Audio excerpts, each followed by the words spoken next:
அவர் உங்களுடனே வாசம் பண்ணி உங்களுக்குள்ளே இருப்பதால் நீங்கள் அவரை அறிவீர்கள்.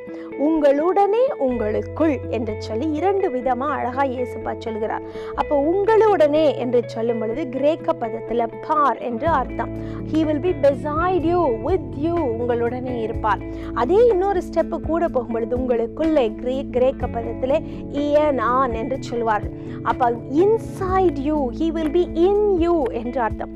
அப்ப நம்ம பக்கத்துல இருக்கிறதுக்கும் நமக்கு உள்ள இருக்கிறதுக்கும் மிகப்பெரிய வித்தியாசம் இருக்கு இல்லையா?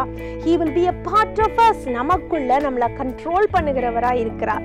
அப்படித்தான் பரிசுத்த ஆவியானவர் நிறைவை நம்ம பெற்றுக்கொள்ள வேண்டும் என்று சொல்லி ஏசப்பா இங்க சொல்லுகிறத நம்ம பார்க்கிறோம். அப்ப ரட்சிக்கப்படுகிறதற்கு உதவும் பரிசுத்த ஆவியானவர் மாத்திரம் நமக்கு போதாது, நமக்குள்ளே கிரியை செய்யும், நமக்கு உள்ளே இருந்து கிரியை செய்யும் நிறைவான பரிசுத்த ஆவியானவர் நமக்குள்ளே இருக்க வேண்டும்.